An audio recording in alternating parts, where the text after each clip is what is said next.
Check 1, 2, 3, 4, 5.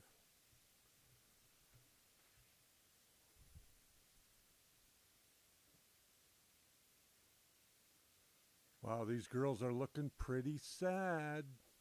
They're a little dry, and they need to be transplanted. So here I'm just putting some soil in the bucket, and you can see that the soil itself is not really dry. It's a little bit wet. Now we're going to stick a planter cup in there just to give me an outline of where I'm going to replant this particular herb. Here we go. Look at that, all nice, tidy in there. I don't compact the soil at all. I will once I put the plant in there. I'll put a little bit of soil on top of it, and you'll see that I'm just going to basically just give it a little bit of a push down once the plant is in here.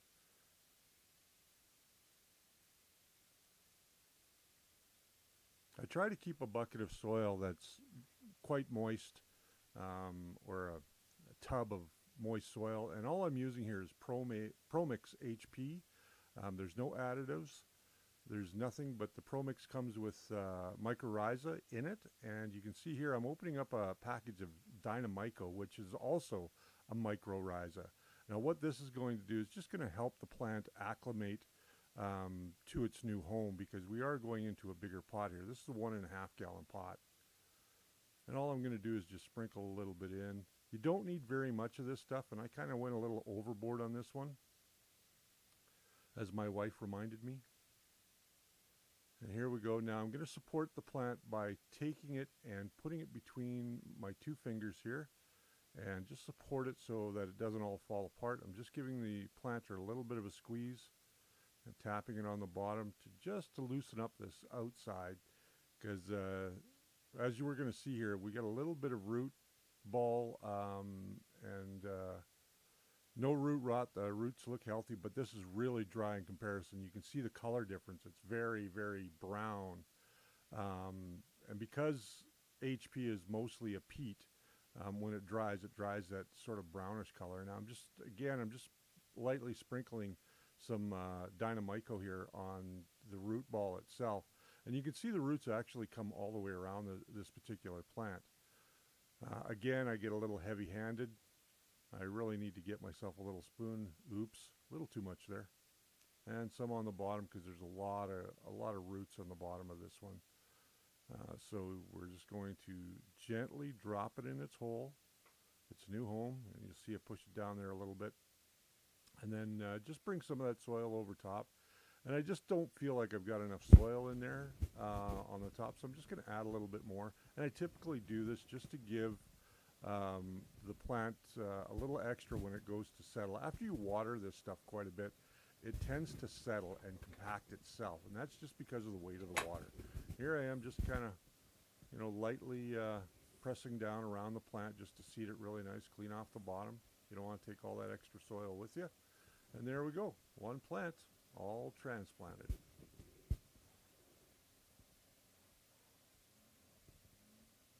Okay. Now we want to prepare our water, so you can see that here I didn't just use work, normal did it? tap water, which I pull out of a bucket that I've had a stone in. And then 7.8, Hello? that's quite Hello? high. So now I'm just Why going is to that take a not little working? bit of pH down, and just throw a few Well, drops in there. I think I put about 5 Looks or like 6 I'm not drops. going to be able to do my, Get rid of all the right rest. then. And then go ahead and just give it a swirl. Let's bring And that should be down. almost right in our range. There we go. 6.6, There we go. 6.6, All right. or 6.7. I'm here. That's good enough for me. Hi, everybody. So now I'm just going to take some What of the is oil, going on today? I have no idea. some of it, and I'm just going I don't know. to put a All little right. bit of water around. Let's see, who do we have here? Welcome to the first layer, by the way. My name is Richard, and if you don't know who I am, there we go. I am your host here every week. Today we are getting back into our build. I know I had a couple of bad days where I just couldn't get to the build this week, and that kind of set me behind a little bit. But we're going to do what we can today. Let's talk a little bit about that. But first and foremost, let's welcome some people into the chat. We have Tim Postma, first to click like, he says. And then we've got Mark L. Baker, Guy the Jedi, Matt Gurman. We have a new subscriber, Jose Vela. Jose Vela. We got Shadell, hello. Steve Reimer is here. HVAC A to Z, my friend Sergio. The Poor Boy channel's here. Benny Brady, Sheldon Grant. Wow, we got a few people in here today. Great. So, yeah, today I want to continue on. I want to get into the wiring of this Voron 2.4 R2 today. I'm going to answer Tim's question real quick. He says, what do you think of the new MK4 versus the Lulzbot Mini 2? I don't know how to answer that. I think the features on the new Mark IV from Prusa are very impressive. I'd like to see how they work before I make any definitive choice. I've never used a Lulzbot 2 or a Lulzbot Mini 2, so I can't really say, but we'll see how it does. I'm going to get a chance to see it hopefully in May at our Maker Faire, which is happening May 13th and 14th here in Calgary, Alberta, and that will be a lot of fun. So I think, because Joseph Prusa and his team will be at our Maker Faire here in Calgary. He'll be a speaker. We're going to try and get an interview with him. I don't think that's going to be a big problem. Let's go back to our ticker here. There we go. I don't think having or seeing Joseph is going to be a big problem. So, or getting an interview with him, I don't think that'll be a problem at all. There's Geraldine Hand. She says, I'm watching. That is my lovely wife, for anybody that doesn't know. She is upstairs. It's really cool. So Shadell 3D is a lucky man. He won the Lulzbot from Loyal Moses' channel this week. I know Loyal was giving away a whole bunch of stuff on Wednesday. He had a big giveaway on Wednesday. But it is kind of a cool show. I like what he does, but my shtick is not giving away a ton of stuff.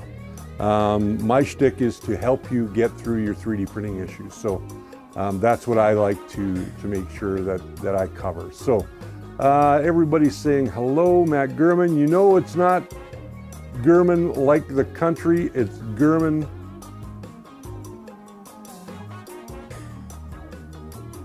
German. Oh, it's German. I'm sorry. It's German. Gotcha. Okay. Not Gurman. German. Gotcha. Sorry. Okay. Poor Boy says the printer config is kicking my butt. I can see that. I can see that. You're having a little bit of problems. Again, I only was looking up in the background what your problem could be. I haven't encountered that yet myself. I may. We're going to probably be getting to firmware on Tuesday night. So I may be getting into that problem, and hopefully we've got our regulars around like Golden Jaguar and Build It Basement to help us out. That would be nice. You give away knowledge, Richard. Guy the Jedi says, thank you very much. That's what I try to do. We're not here for prizes, Shadell says, thank you. I figured that one, he figured that one out, but May could help on that one. Okay, great. No probs, that happens to the best of us. You're not the first one, ha ha ha ha. Hey, there's Dwit, good afternoon, he says. Cheers and a cup of tea. A cup of tea is right. We're going to have a birthday bash on April the 11th, so make sure you come around. It's going to be on a Tuesday night. I'm turning 58 years old. I know I look a lot older than 58, but I'm going to turn 58 on April the 11th, and now everybody knows my birthday, so yeah. We're just going to have a celebration. We're going to have a talk. We might do some building. I don't know what we're going to do on Tuesday, next Tuesday, but this Tuesday we are going to continue on with this, and we're going to work on this today. Now, I'm a little worried about this wiring harness that I got from Lineo. I have a funny feeling not everything's going to reach where I need it to reach to keep my wiring nice and tidy. Now there is a way around that. I could make up some small jumper wires for things, but I don't know if I want to spend all the time crimping and that sort of thing. Spaces, they matter, LOL. Spaces do matter, yes, absolutely, absolutely. Hey, there's Gary T, howdy y'all. Okay, so, why don't we switch over to the top of this and we'll get going on some of the wiring. I'm gonna keep an eye on the chat as well, and we'll just go from there. It looks like I've had some things freeze up on me. Why is that? My border comes in, but there we go. Is this going to give me a hard time today? Come on, don't do that. It looks like OBS froze. So let me go over and just start OBS again. OBS, for whatever reason, froze. All right, well, we're going to go over and find OBS one more time, because I want to make sure that I've got all of my sponsors on this build running on the bottom. That is very important to me. I know you guys can't see me right now.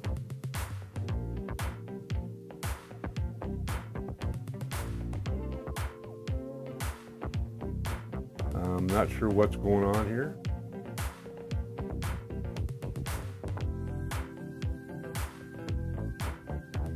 Okay, why is that doing what it's doing?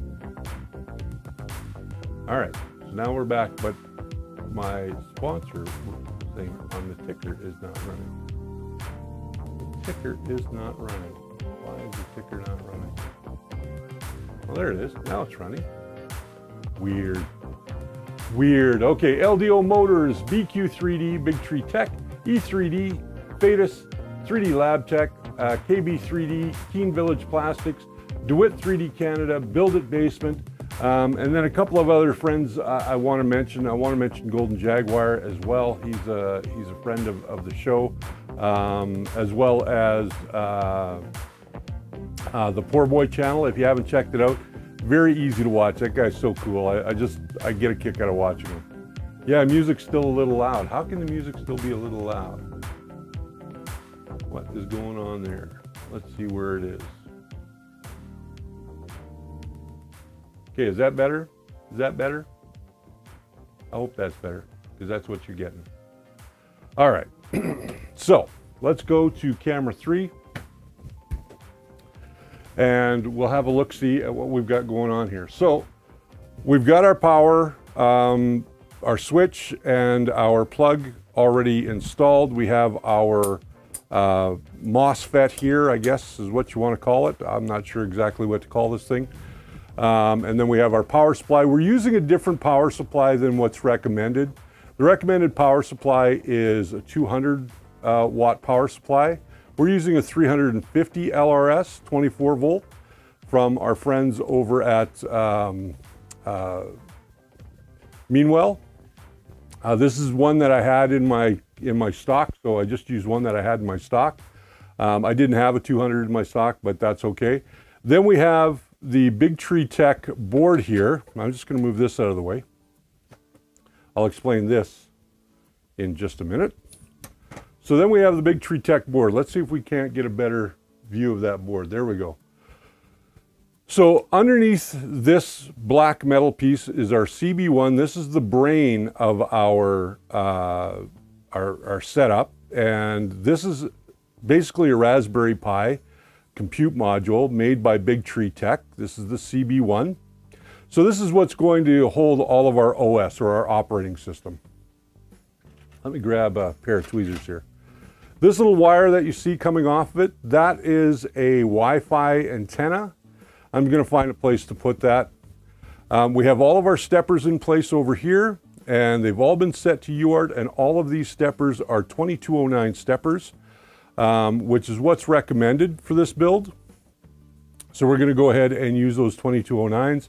Lineo gives us this really nice diagram for all of our all of our ends and where they should go and that sort of thing. So we're going to try and get those together. I know it's hard to see black on black here, but just an old country boy. Plenty of juice. All right. All right, so I'm going to keep an eye on the chat while we go through this. We're going to go for a couple hours today. Now back here, I don't know how well this is going to show up, but maybe I can get it to show up a little bit better. Back here, we have our WAGOs. So we've got a WAGO sort of distribution center for all of our wiring here. So we're going to get to that in just a little bit.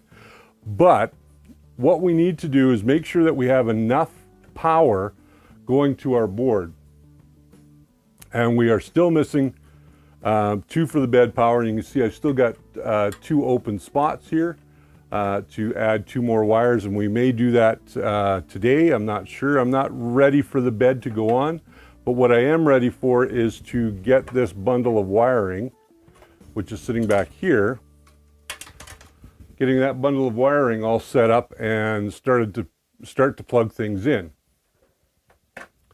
So I'm going to pull up this little guy, and I'm going to switch to this now for you because I think that you guys will want to see this. Okay, so what we have here is our pinouts for the Manta M8P motherboard. Now, on this particular board, this is the version 1.0 that I have in this machine, not the 1.1 or the 1.2, which is out now. That one is still en route from Big Tree Tech. The board that we're using today came, or the setup that we're using today came from 3D Lab Tech. Andy over at 3D Lab Tech said, I don't think your stuff is going to be here in time. So I will donate a board and stuff for your build.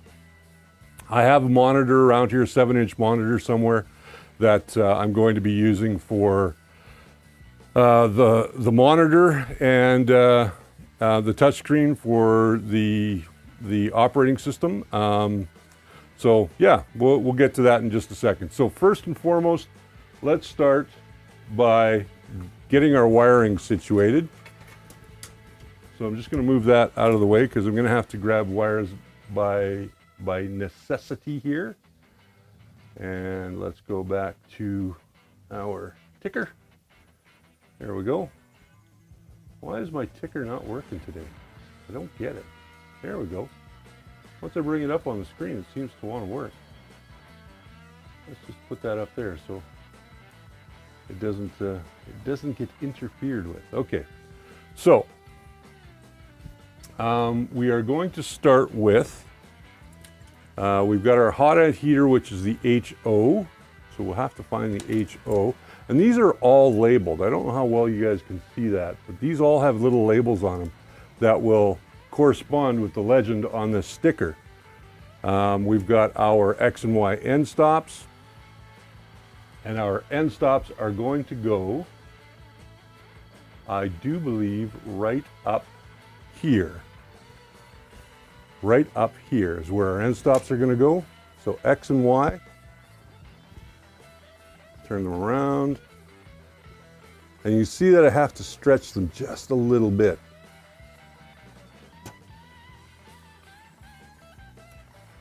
Get those plugged in. Come on now, there we go. You see how I've got to stretch these just a little bit? I don't particularly like that. I don't have any more slack on that either, so what I am going to try and do though is get these wires a little bit more organized. Let's get these 2 fan wires out of our way. Get those so that there's nothing tangled around these. I'm just going to move all of the excess wiring out of the way. Now I'm hoping with some of the guys that are in here that have used these types of connectors that, or these types of wiring harnesses, that they might be able to shed some light on some stuff for me. So Poor boy says, my pinning map diagram is something left to be desired. Ah, okay. Tim Postma, he says, hey, Guy the Jedi. And there's Guy the Jedi saying hi. So what do we have in these little guys? We have a ground, which is this one. And then we have a HO. Now HO, which is going to go right, I think it's going to go right here. Right here is where that HO is going to go. And I think it's going to go into the first one right there. So let's get out our screwdriver and a screw tip. And we're going to put that one in there. Slide that underneath these guys.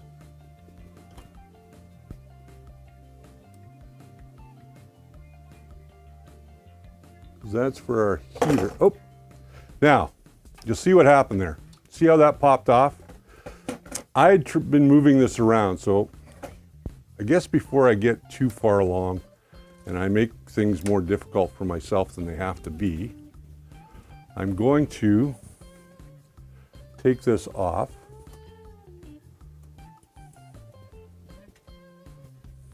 Take these little guys out. Because I find once you pop these on,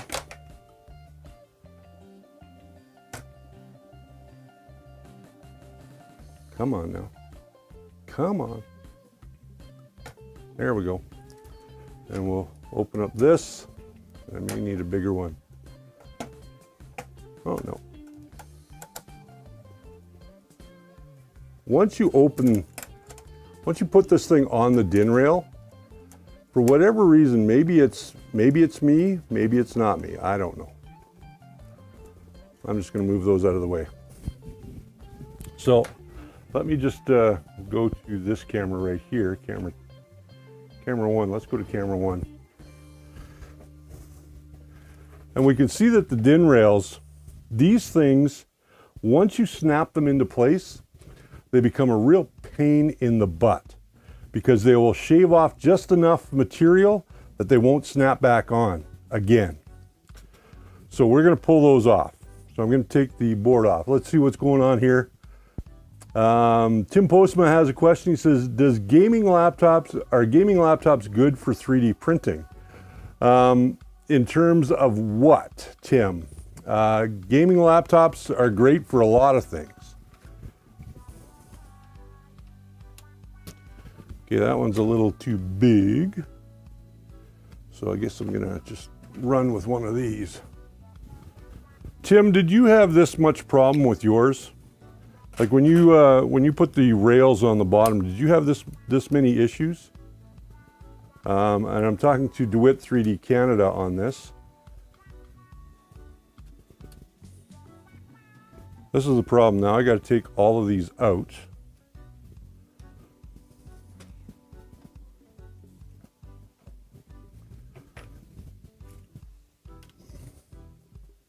For Slice and CAD, yeah, I think they are. Tim Postma, I think that they are. I think they're just fine for that. No, I was able to remove and put them all back on without any issue. Not sure why yours are not. Yeah, I don't know. It's just I found that they had to, or they just wouldn't go back on properly. The ones for the power supply went on just fine, but the ones for underneath this particular unit did not. So what I'm going to have to do is I'm going to take out these 4 screws and I'm going to take these off. And you can see, yeah, they just kind of wore a little bit. But fortunately enough, I did print myself some additional ones. Dun, dun, dun. So I have some additional ones that we can play with. Ben Brady says, oh boy, Amazon's only 8 stops away. What are you getting from Amazon? Now, Ben Brady, speaking of Ben Brady, Ben actually sent me a link to a tool that he was having a hard time posting over on our Facebook group this morning, which I don't understand why that was, but he was having an issue, so we'll deal with it.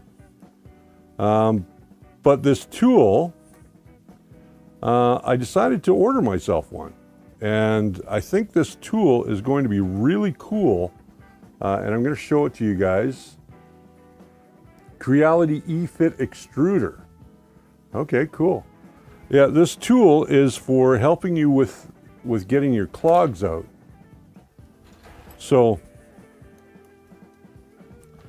that is something that we're going to be looking at in an upcoming video. Gary T, I don't know what it is, but I want it. Clipper reports error position max to the stepper Z must be specified. It is, for the love of God, LOL. I'm pulling my hair out. Welcome to the world of Voron. Now, if I look at these, this one looks like it's got a little bit more meat on it. So I think I'm going to use a couple of black ones. We'll just throw those purple ones aside. We'll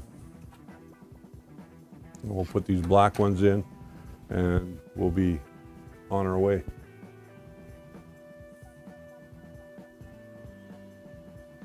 Is it a tiny plunger? No, it's not a tiny plunger. It is, and Gary, you've probably seen me use one of these before. I have a little rod here that I use to help me to clear clogs. And it has a little T on it, and it's actually kind of a cool little tool, but at the end of the day, this new tool has a handle on it.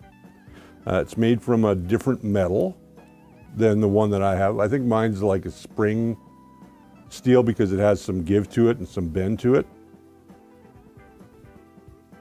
So I'm not going to be using that, or I'm not going to use my old one for clearing clogs. And I've used wire and I've used all kinds of things to help clear a clog, but this thing has a tapered end, and I will show it when I get it so that you guys can see it.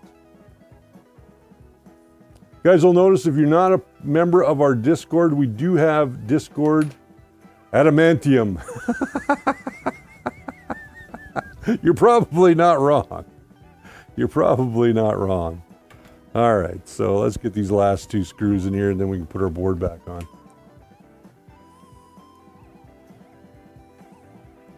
Adamantium.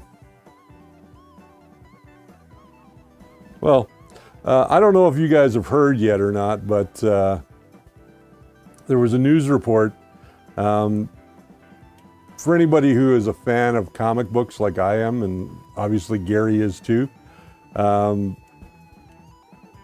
they decided that they were going to, in Edmonton, they have placed a giant 140-foot Wolverine that was made from hemp, full color Wolverine on top of one of the buildings at the airport. So when you fly into Edmonton now, you'll be able to see this giant Wolverine, or Logan, depending on your point of view. Well, let's make sure we get this right, because I always mess this up. And I've done it again. I've messed it up. There we go. I always seem to put this thing on backwards. I don't know why. Maybe it's just me being a doofus. But it looks really cool. I saw the image of it today online, and it looks pretty cool. And being a fan of comic books and a fan of the X-Men, and you know, it was really cool to be able to see Wolverine on a building, being that he is a Canadian superhero.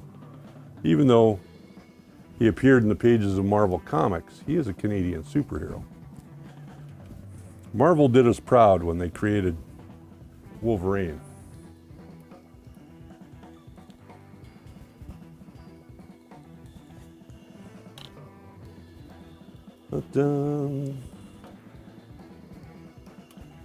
Yeah, so now I'm going to just get this put back together, and then we'll get it snapped into place.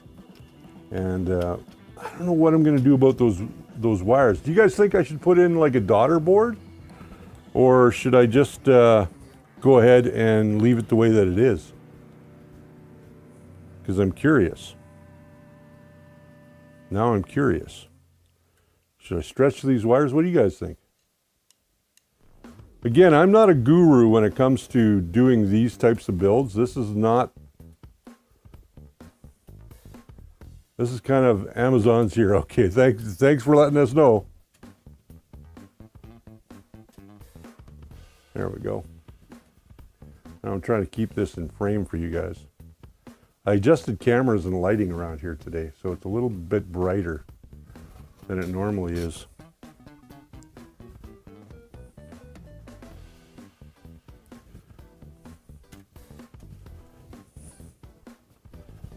Okay, so I'm just putting in this last one, and we'll go from there. All right. Come on. Down you go. One of the other things I'm going to put into this build is a camera. And the camera I'm going to use is just a simple 720p webcam. I'm not a big fan of the current batch of cameras from I'm not a big fan of the current batch of cameras from Raspberry Pi. I always found them to be very lackluster for what they were.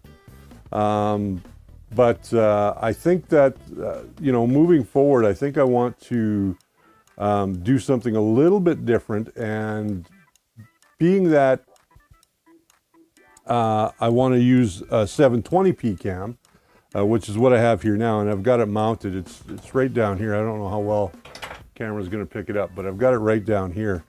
And I'll do the wiring properly and that sort of thing. But so we've got these on the back. The old ones are off to the side. Yeah, these ones seem to, they stretched out a little bit. And yeah, all right. So let's go back to our cam here. And we'll get this put in. Now I could probably put it way down here if I wanted to. And it would still get enough airflow, I believe. This always scares me when I do this, because there's a big snap. Man, that is, oh, there we go. There we go. Oh, wow. Whew. I thought it was going to be a bigger snap than it was. Okay. Whew. Had me scared there for a second. All right. So let's get these two guys back up where they were going to go. And they were right up in here.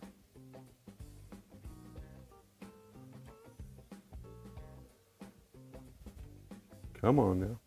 Slide in there. You know you want to. There we go. That one in. And we have this one going in as well. There we go. Both of them are locked into place. Ultimately, I'd like to be able to put them so that they don't move around in there, but I don't think I'm not going to be able to do that, I don't think. Let's go ahead and pop that one down. All right, that one's in. Make sure that we've got this done right. Okay, so that one's going to go to our first one. Now, I would have preferred using spade connectors here. I probably could still do that just by actually go to a bigger tip here.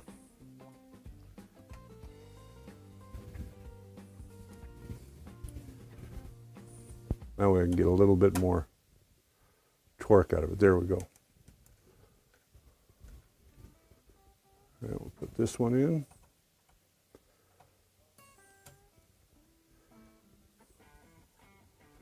And then we'll put this one in. I'm trying not to stretch these wires. I really don't want to stretch them if I don't have to.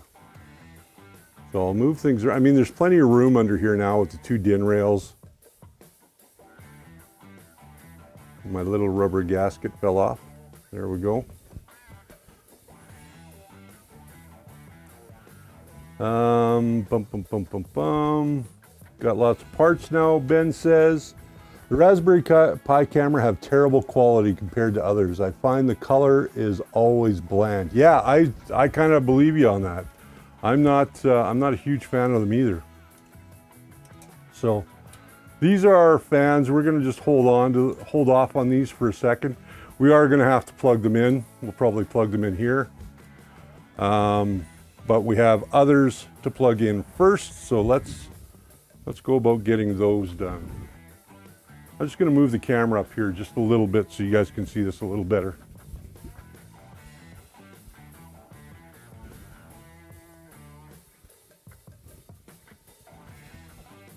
See what I'm doing a little better. There we go.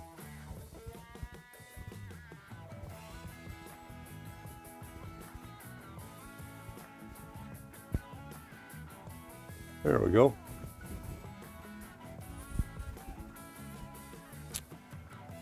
That's better. Is that better? You guys like that better? I do. All right, let's continue on. Let's start plugging some more of these things in. Like I said, I'm not exactly sure where this goes. This is a 24 volt line, and I'm not sure exactly where that one goes. I'm hoping that maybe Build It Basement will come in and have a look. And this is a ground cable, so we're going to leave that one off to the side as well. So that's 24 volts and ground, so I'm not exactly sure where I'm going to connect those yet. What else do we got here? We have EO1, which is going to be right there.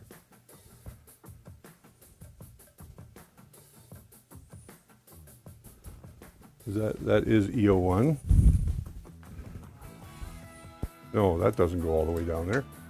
This guy goes all the way down there. We have BM. So that's for the B motor. Not for the other thing. So this is our B motor. This is our A motor, I'll bet. Yeah, that's our A motor. So our A motor goes in here.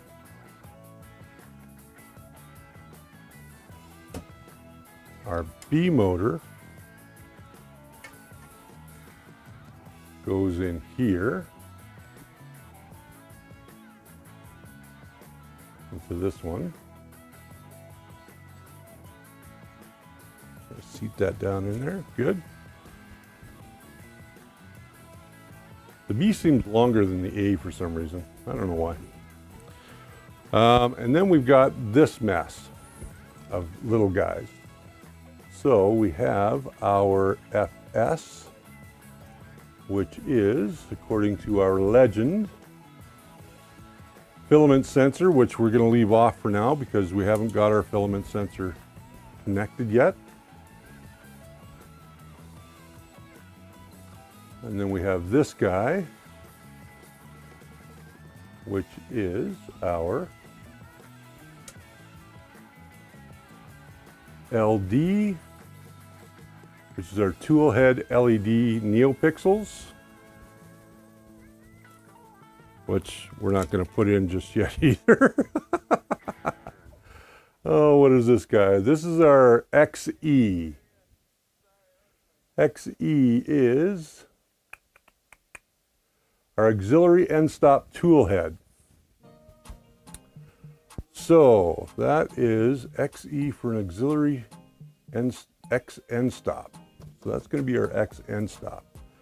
And I believe our end stops are over in, no, they're right here actually. Where does our X go? Where does our X go? It doesn't tell us where our X goes. Okay, so they don't tell us in there. I'm gonna have to look up another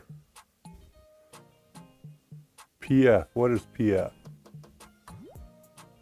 Part cooling fan. There we go. That one we can do. We know where that goes because we have all of our part cooling fans right here. And our part cooling fan goes into number 2, and our HF, which is our heater fan, goes in number 1. That could be backwards. I'll have to double check that, but okay, and then we have T0 AG thermistor. That is our thermistor. Thermistor 0. And our thermistors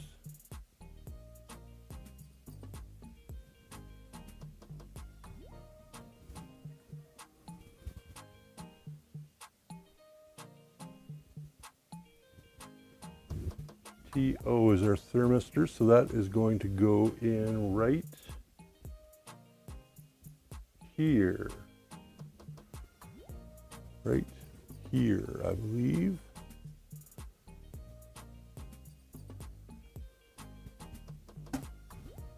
And this last one is BL. BL is our bed leveling probe. Now, if I had to hazard a guess, I would say that the bed leveling probe is going to go in right here. That's what I would say. Now, I could be wrong about that. It wouldn't be the first time I was wrong about something. I'm going to skip that one. I think this one goes in here.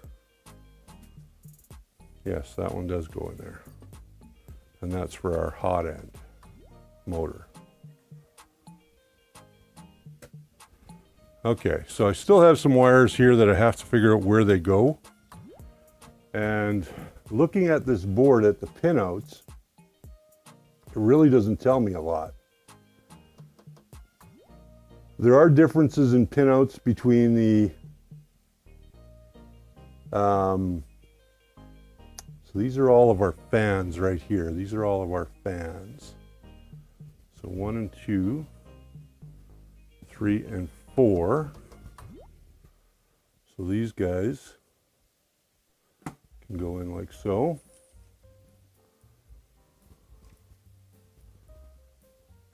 And I know I could put these fans on as a single, but I think I'm going to do them as duals. That way I can kind of control them through software a little bit.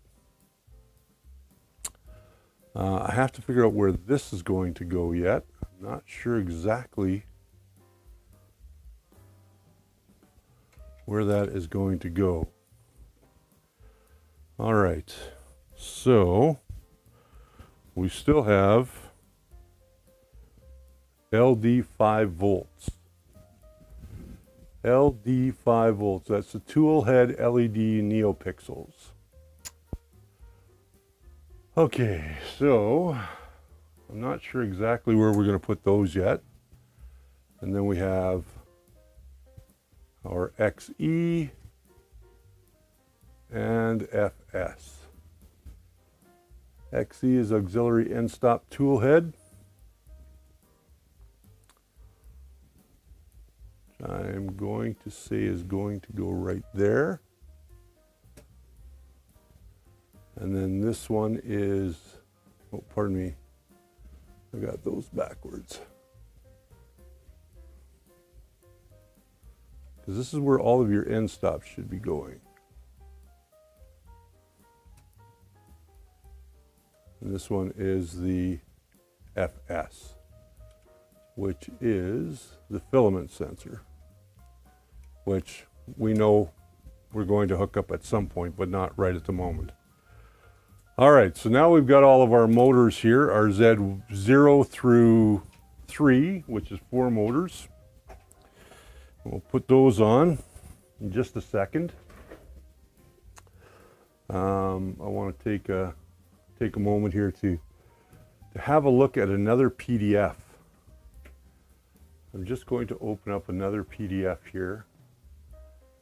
The problem with these, here's my problem with these boards, is that they don't have all of the, these wiring harnesses.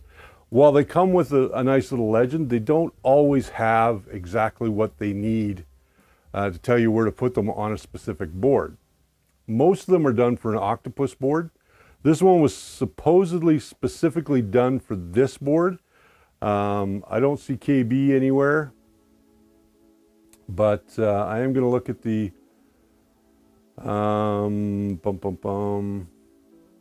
Okay, I'm going to look quickly here. Max Z height at the poor boy. Okay, they're talking about that.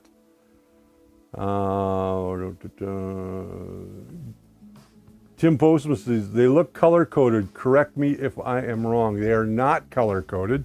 They just have a little thingy on them, so they're not color coded. That's the problem.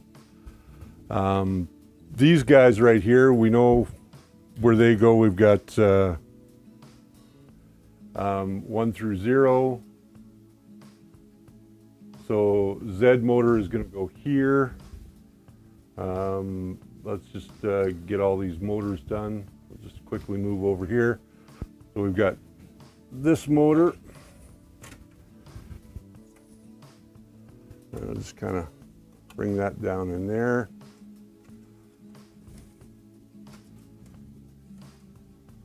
That is our 0 motor. That one's going to go there. Now we're going to skip a hole. We're going to skip one of these because these two are connected on one driver. So you can use either or you can put basically 2 motors on one driver. I'm not a big fan of that. So we're going to go with this guy and route him around this way as well. Bring him underneath. Put him in his socket. M2. I think I'm going to have to do something about wire management on these guys for sure. I haven't had a lot of time to research how this thing goes in, but I'm sure I will get it eventually without blowing anything up. And then finally, of course, we have our Z3. Now that looks just like a mess of wire. I'm going to have to figure out, and I want to talk about these guys real quick. So I'm going to switch cameras here. That just looks like a cluster of wires, which I'm not a big fan of. So over here, I printed these out. I found these online. These are just cable channels. I printed them out in ABS, Polymaker Polylite ABS black. They come with a slide-on lid. So you slide them on. And then I just put some HBV tape on the back of them so that I could stick them down in here. And I think I'm going to end up using quite a few of them to route these cables and make sure that everything looks neat and tidy under there. I still have a few more things that I'm going to have to put in, but I do have a fair amount of these. I think I've got 5 or 6 of them that I made. I think there's 5 or 6 of them that I made. Yeah. So I don't need that one, but I've got a number of them. I haven't put HBV tape on all of them. I think I only put HBV tape on 5 of them. Yeah, I still have to put HBV tape on 1 more. But they are what they are, and they're designed to neaten up your wiring. Now, I could use what Lineo sent over, and they sent over a packet right here that has a bunch of zip ties and then some of these little zip tie connectors that you can glue down, which are fine. I mean, they work great. Getting zip ties to behave is a whole nother story. It's a whole nother story. I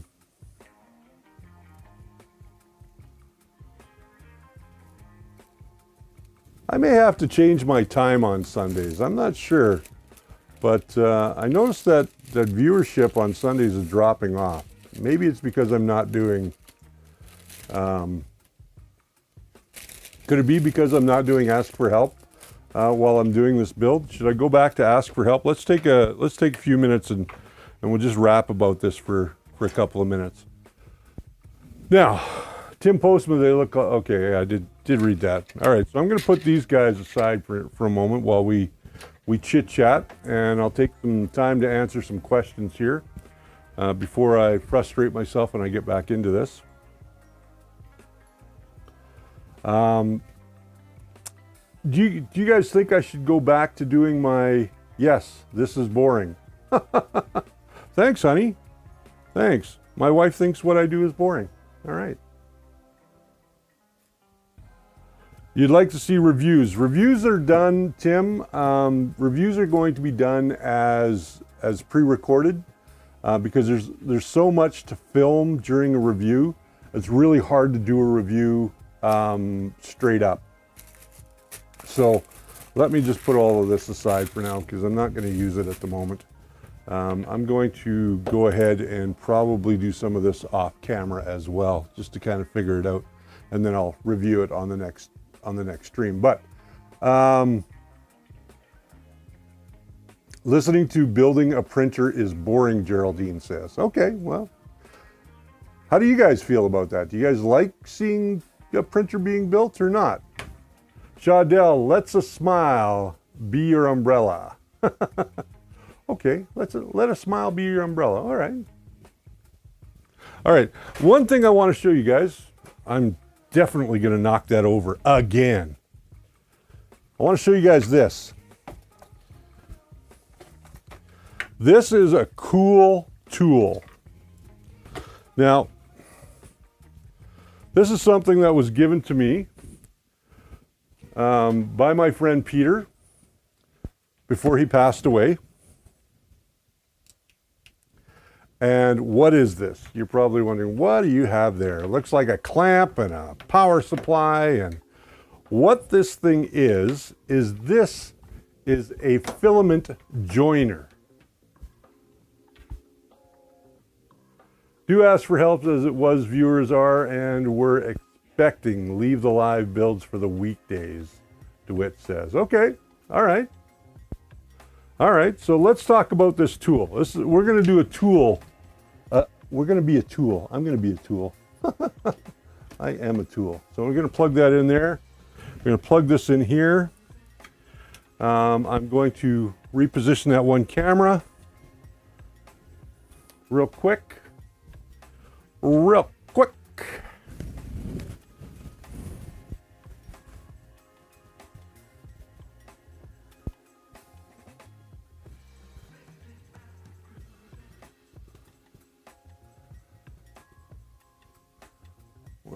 Okay, nope, I want that down a little bit more. There we go.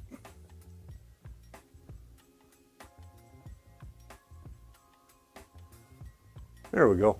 All right. Got that camera where I want it now. Okay. Oh, having to move around cameras. What a pain in the butt.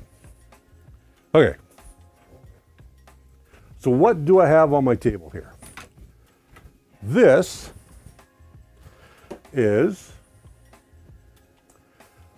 is a filament joiner, which is very, very cool.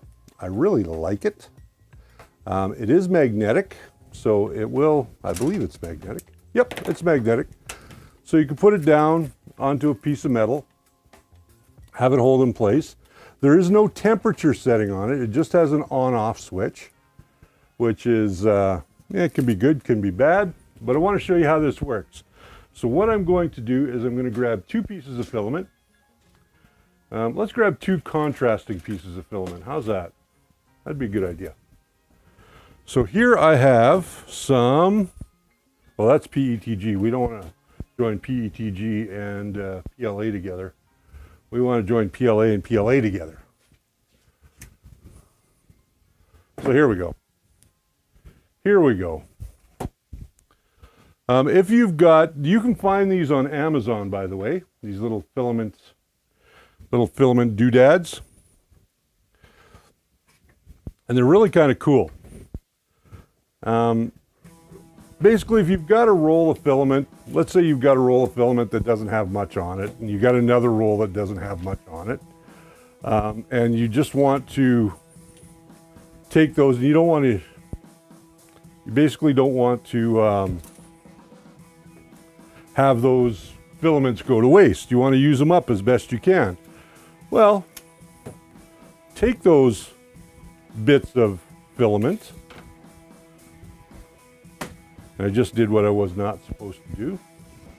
You're going to take these bits of filament, you're going to cut them straight, boom, like that. You're going to open up the jaws, you're going to put it near the center, close the jaws on one side, let those jaws close. Do the same thing on the other side. Now they say this thing takes a couple of minutes to heat up. So we're going to heat it up now while we've got that piece in there. That's on. This thing is actually kind of cool. Yes, maybe do ask for help on Sundays. Okay, yeah, all right. So we're gonna go back to doing ask for help on Sundays as we move forward through this build, because we're getting pretty close to the end anyway. We are getting pretty close to the end. Yeah, pretty shy day today. We're gonna go a little over an hour. I'm not sure what else I can really do on this. That would be, I think it would probably be a little bit boring. Okay, so I'm gonna take my other piece and I'm gonna slide it in the hole on the other side. And I'm just gonna gently push them together till I feel them starting to come together.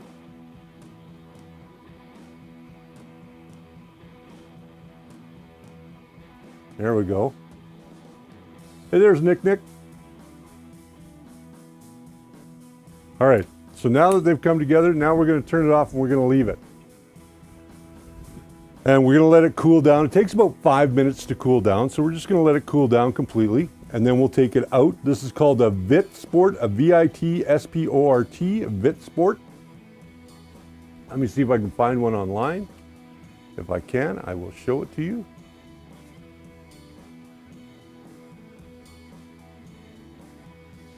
Tim Postma says, after the builds, I think ask for help Sundays and reviews on Wednesdays. Okay, we can do that. We can do that. While we're waiting for this to finish, I want to talk to you guys a little bit about our Discord. I know the Discord's been a long time coming, and we've been trying to do it for quite some time, but now we are there. I'm really happy we've got it up and running. We've got some great people moderating it as well. And while it is in the stage that it is, there are some servers over on our Discord, on the First Layer Discord, that still need some information. If you have any questions that you want to put into any of those, you can. If you are a retailer, there is a specific section for retailers to talk about the products that they sell and to promote their business. There's also, for all of you guys that are still YouTubers out there that are doing this, that you can go ahead and you can put a link to your YouTube channel or any other social media blog that you might have surrounded that might be of interest to our community of 3D printers. Now, I want to keep this thing very 3D printing centric, so your builds, you can document them over there. Your prints and your finishing, you can document over there. And it's free for you to join. There's no restrictions in terms of that. I'm trying to be in there as much as I can during the week on the live section so that you guys can ask me questions live during the week. And if you ask me a great question, I may use it on Ask for Help. So that's something to keep in mind as well. I do have clients from around the world that contact me, both mainly here in Canada and in North America. And down in the US, people contact me about problems that they're having with different materials or with 3D printing or with their slicers or, you know, whatever the case may be. So I'm really happy about that. It gives me a chance to talk a little bit more about that kind of stuff. So I want to make sure that you guys have access to it. And you'll see it's been popping up throughout the morning or throughout the broadcast today that there is a Discord. That Discord link is open. It may change at the end of April. We may change the link because sometimes you get people in there that you don't want in there. So, or just there to cause a ruckus. And we don't need that. We definitely don't need that. Just feeling this, it is still quite warm, so we're gonna just leave that go for a few more minutes while it cools off. But yeah, I think that if you guys are interested, you come over to our Discord. We still have our Facebook. Our Facebook is very active. You can also, you know, join us over on Facebook. It doesn't cost you anything over there. I am going to probably be dumping Twitter very soon. I just don't see any value in Twitter, as well as the First Layer Twitch channel. I'm not seeing any return on investment over there. And while it is free to stream over there, it's really hard to build an audience like we have over here on YouTube. We've been doing this over on YouTube for 5.5 years. So it's no wonder that we have an audience that we do. But if you guys think I should still simultaneously stream on Twitch when I do my live streams, please let me know in the chat. I always want to hear from you guys. I want to know what you want this show to be about, because without you, I don't have a show. Plain and simple. I just don't have a show without you. So it's you guys that keep me going, and it's you guys that keep me wanting to make content. So I need to know what you guys would like. Tim Postma says, success takes time. Yes, it does. Absolutely. And I've been doing this for 5.5 years, offering my advice and helping you with problems that you may have. But now it's time to either evolve, or I think evolve is probably the right word to use. Evolve is a much better word to use, I think. I think that's the best one. But what do you guys think? Should I stay on Twitch? Should I keep putting content on Twitch? I mean, it doesn't cost me anything, but it is kind of hard to get all the chats in at the same time. How's the stream been today? Has it been consistent? Because we've been having issues with our internet as well over here, and I know our stream the other night kind of went tickety-boo, went nose up, so it was not a good thing. But I'd like to know what you guys think. So put it in the chat so I can see. And we had got low latency. No problems here. Success, okay. Shadell says no problems. Let's talk a little bit about how are we doing here. Well, this is almost cooled down. Let's see where we're at. We're going to open it up. So I'm going to close that. Doing 2 stream channels at the same time can make it a little less engaging. Yeah, I agree with that, Nick. I'm totally down with that. Let's go to camera 1 so you guys can see what we're opening up here. Now that this is cooled down, we're going to open it up, and you can see that there's a little bit of yellow filament, yellow and gray filament that is squeezed out here. We're just going to peel this off. We'll move this out of the way. And if we look, we have this little bit of flashing around where our filament came together. And there's a little bit of a bump there. But the flashing is really easy to get rid of. You can either use a pair of side cutters to kind of get in there, but I found that just ripping it off while it's still kind of fairly soft is real easy. Now you can get a piece of sandpaper, and they recommend that you get a piece of sandpaper, and there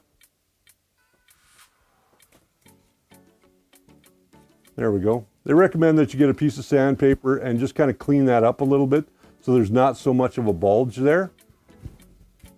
And if you do that, you'll find that it'll go through your extruder much nicer, but that is stuck together. That's not coming apart. Like, you can see it's slipping through my fingers more so than anything else. And that's stuck together. But it makes for being able to take your leftover filament and just do something with your leftover filament. So this little guy is called the Dwit Sport. I'm not sure how much they are on Amazon. As I said, this came from my friend Peter. This was in the stuff that he wanted me to have. So I think that this is a great little piece of kit for anybody that wants to. And the other nice thing about it is that if you're not sure about the on-off, you can also unplug it. So you can unplug it from the actual brick that goes into the wall, so that you can have a double safety, so that this doesn't stay on and it doesn't burn out or burn down your house or anything like that. But it does a really nice job of bringing your filament together. So you can go ahead and wind up all that filament that you have left over. Hey, there's Teza. Welcome, Teza. Marcel Demers, welcome. Who did I miss here? I missed a few people. I also see Sam Prentice. The Apprentice. Oh, not Sam Prentice, the Apprentice. He says, stick with YouTube. Much easier for most to interact with. And this channel. Yeah. Okay. Well, I think that then we are going to probably give up on doing Twitch. I know that Dwit does Twitch, and a couple of other guys do Twitch, but I don't know if I want to go through all that effort to keep a Twitch channel going. I don't know if that's lazy of me or what, but I just don't know if I want to keep a Twitch channel going. So there we go. So yeah, I think as far as this wiring goes, I gotta do a little bit more investigation on where some of these wires go on this thing. Tuesday night we're coming back. April 4th we'll be back with doing a little bit more wiring. Hopefully we'll be putting the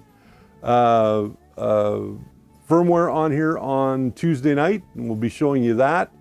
And then we've got Thursday again, and then next Tuesday we are going to be celebrating my 58th birthday. My wife's birthday is coming up on this Tuesday, on the 4th of April. So everybody, please say happy birthday to my wife, the lovely Geraldine.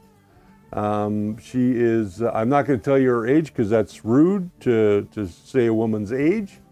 So let's just say that she's older than me by 1 year. I like older women. What can I say?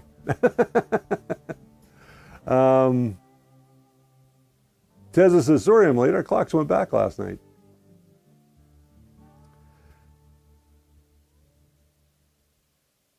I'm older and wiser. Well, she's older.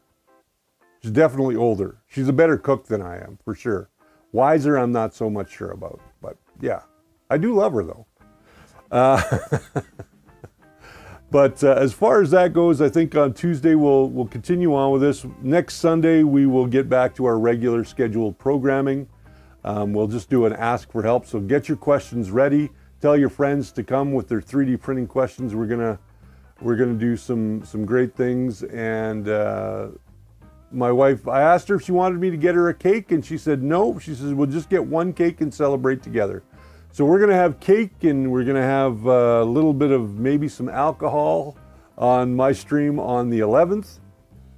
Happy 39th birthday, Jerry, The Apprentice 2021 says. Oh, you just made yourself a brand new friend, The Apprentice. Yep, that's for sure. Mark Baker, my good friend Mark L. Baker. I haven't seen him in a long time. I hope, Mark, I'm going to see you at Maker Faire on May 13th and 14th here in Calgary. I hope that you'll come out and support us.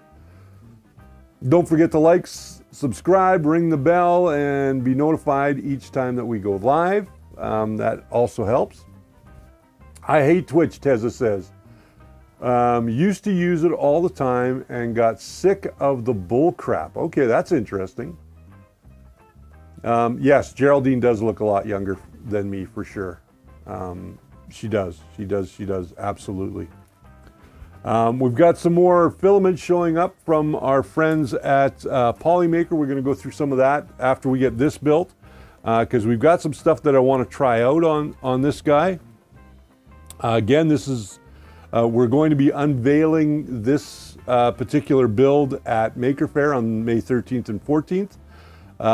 We are going to be putting the plaque on it. The final touch of this will go on May 13th at the Maker Faire, and that will be the dedication plaque to Peter Reynolds. And then we're going to start printing parts for updating Peter's original Voron 2.4. We're going to turn it into an R2. We're going to bring it up to the current technology. And it is a 350, so it's a little bit bigger than this guy. And I'm totally excited about doing that one. Just because I helped them build it initially. It worked fine, and then it didn't work, and then it worked, and then it didn't work. So we're gonna strip it right down. We're gonna take out all the electronics. We're gonna take out all the wiring. We're going to reprint all of the parts in the new current R2 standard. We're going to put in our Fadus hot end. Let me go grab that Fadus hot end real quick because I want to show that to you.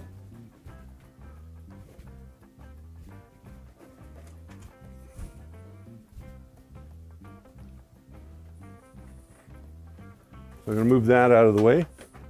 So Fadus has some beautiful presentation. I don't know if you guys have ever seen a Fadus hot end, but it comes in this little velvety bag, which is very cool. Go to camera one here. So it comes in this beautiful velvety bag, and when you open it up, take everything out, there's a little baggie right there, and we'll talk about that in a second. And then the hot end itself comes in this wonderful little, almost a waxy feel box. Hey there, Snapshot FPV, welcome.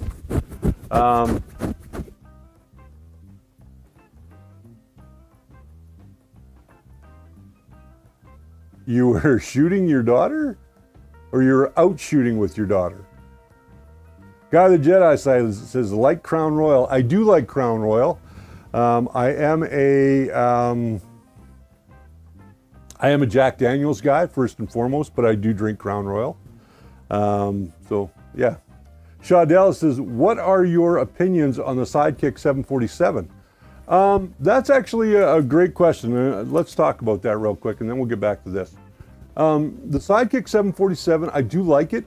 We have one back here, as a matter of fact, that I use on occasion. Well, I use it more often than not, actually. I think there could be a few things that could be done differently with it. I would like to have some sort of more control over leveling the bed. I also would like to, I like the fact that it comes with a bigger nozzle. It does print a little bit faster than your typical bed slinger. I do find though that prints can be hit and miss sometimes. And if you don't get that offset set just right, you could run into some issues with your print sticking to the bed. Now, overall, I love the build quality. I think they did a great job. Some people may complain about the tiered system that people may run into when they're trying to configure the 747 that they like. You can buy a 747 as a complete package with no configuration. or that's pre-configured, I should say, or you can kind of put in all the features and benefits that you want. There's also a very stripped down version that doesn't come with a LCD display and comes with just a standard bed, and there's all kinds of different options that are available. Price-wise, I think it could be a little bit less. I think if they've dropped the price on it, it might make it more attractive to people. But overall, I think it's a great printer. I do. I really think it's a great printer. Teza says, I see the Prusa Mark IV has been used, the Revo heat brake. Yeah, they're using a Revo style heat brake. They're not using the actual Revo heat brake. Tim Postma says the Lowellsbot Mini and Lowellsbot Taz is pre-calibrated. Yeah, they are. They absolutely are. But you do have to do some calibration on the bed. I had to do it here. I was getting a massive elephant's foot, so I had to adjust the offset on the bed for sure. Sheldon Grant, his question is, do you still have a relationship with Matter 3D? Are we, as the first layer community, still supporting them? How should I answer that question? You should still support locally, absolutely, Sheldon. I do think that they make a good product. I am not involved with their company in any aspect anymore. We went our own separate ways. I am working for filaments.ca. I think filaments.ca has a great product. The one thing I will say about these companies is that at the end of the day, they all use the same base material. So Matter 3D, the Pro PLAs or the PLA Pluses from filaments.ca is all the same. Stuff that you're going to get from other guys as well, Canadian filament makers up in Edmonton. Theirs is made with the same base product. It all comes from NatureWorks. It's NGO products. NGO-based resin. So do I think that they are better than anybody else right now? I'm going to have to say no, because I think that they're all these products are kind of on the same level. It doesn't matter if you got a PhD in material science or that you're making filament without that. If you understand the science behind it, anybody can make filament. I could make filament at home if I knew what the ratios were for color to raw pellets. The raw pellets that everybody uses, like I said, the raw resin that goes into making your filaments, all come from NatureWorks here in Canada, or down in the US. NatureWorks is a US-based company which now has, or they broke ground this year on a new factory that they're building in Taiwan, I believe. So they'll be making filament over there as well, or they'll be making raw material for filament over there as well. The NatureWorks filament is probably the best raw resin that you can find. Some cases, depending on the resin, it's food safe, or it's FDA approved for food use. The problem with food safe, of course, as we all know, once it goes through that hot end, unless it's dedicated just for that particular need, not necessarily food safe anymore. But it all depends how you deal with it. But as far as supporting them, I would still support them. If you like their product, support their product, support their business. Same thing goes for local companies I've worked for here, like Spool 3D. If you like the service, you like the products that they carry, then why go somewhere else? Stick with what you know, in all honesty.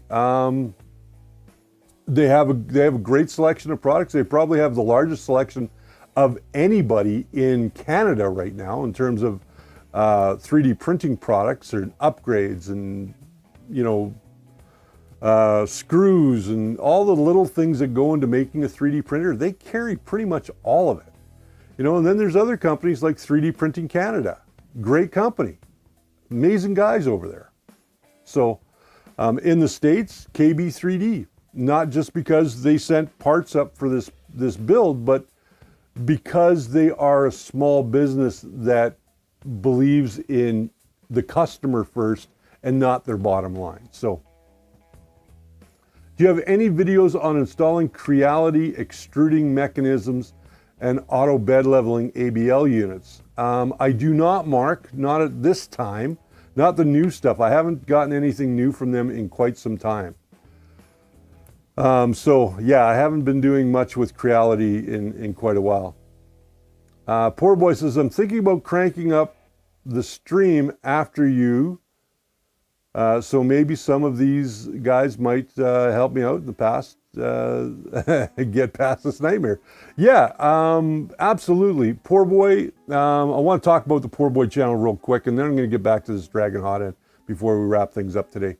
The Poor Boy channel, a new channel. He's a young fella that is into 3D printing. He does drone stuff. He is in North Carolina, if I remember right. His name is Jeff. Very easy to listen to. He usually has some really nice soft jazz going in the background, which I'm a big fan of. I like soft jazz. He just, you know, if he makes a mistake, he makes a mistake, and I think that's great. The Poor Boy channel, what's your channel? It's called the Poor Boy channel. There you go. We got a few filament manufacturers here in Australia. Teza, if you've got filament manufacturers there, check them out. See what they're doing. Do a little bit of research. I've always said this. Before you get into buying something new, do your research. If you don't do your research, you're going to run into problems. I didn't do my research properly when I got into 3D printing. I researched how to 3D print. I researched the materials. I didn't research the printers, which was probably the most important aspect of it that I should have covered. So, yeah. Nick, he has a Lazy Susan for building his printer too. Yes, he does have a Lazy Susan for building his printer as well. All right, let's get back to this Phaedos Hot End because I want to show you guys this before we wrap things up today. So, like I said, the packaging on this thing is amazing. So when we open it up, this has a magnetic latch on it. And then there's, of course, some stickers inside. And then there's the hot end. You hear that clack? That was the hot end. Look at that. That thing is beautiful. Now this is their high flow Voron edition hot end. So it does have that ceramic coating right in here. You can see there's a ceramic coating right there. Then it has the copper heat break. This thing is just really, really cool. I'm really going to be happy when I put this in. I'm going to put this in, like I said, into the Peters 350, Voron 350, when I do all the upgrades on that. So it's going to get a complete, no gummy bears. No, I didn't get any gummy bears. No, but I love gummy bears. So I'm a jujubes guy. I love jujubes. So gummy bears, any kind of jelly candy like that, I love them. But yeah, this thing is really cool. It has a nice sock, and not only does it come like this, but it also comes with, oh, come on, get out of there. Comes with a stainless steel nozzle, a 0.4 stainless steel nozzle. So this is really, really cool. I love this thing. This is going to be great for doing some of the higher temp plastics that I will be printing with. So there it is with the nozzle in. But this is going to be great for printing in some of those higher temp plastics. I've got some carbon fiber I'm going to be running through this. I've got some polycarbonate I'm probably going to run through this. I've got a couple of other higher temp plastics. This is only a 0.4, so I may end up buying myself a 0.5 or a 0.6 nozzle to go on here. And it just looks like a standard E3D V6 style nozzle. So that should be fine. So there'll be a lot of things that I'll be able to do with this hot end. So, all right, so I'm going to just toss that back in there for now. I love that snap. Like, that is so cool. And not only do you get the hot end in there, but you get this wonderful little baggie, and in this baggie, you're going to get some instructions on how to put the hot end together, but you're also going to get a tool kit which has screws for mounting the hot end into your hot end mount, as well as a couple of A2 steel Allen keys. You've got a brass tube in case you're using not a cartridge style, but a bead style thermistor. Why you would want to, I don't know. But yeah, everything that you need there. And it even comes with a little nozzle wrench. So that's always nice as well. So, and some thermal grease to put that when you put that nozzle in. So really nice packaging, really well done. I think Fadis, this is going to be a really nice addition to the Voron 350 when I go to start pulling that one all apart, breaking it down, and then rebuilding it from the ground up. So, okay, let's see, what do we got here? Nick is Golden Jaguar's wife has that for me. I'm not sure.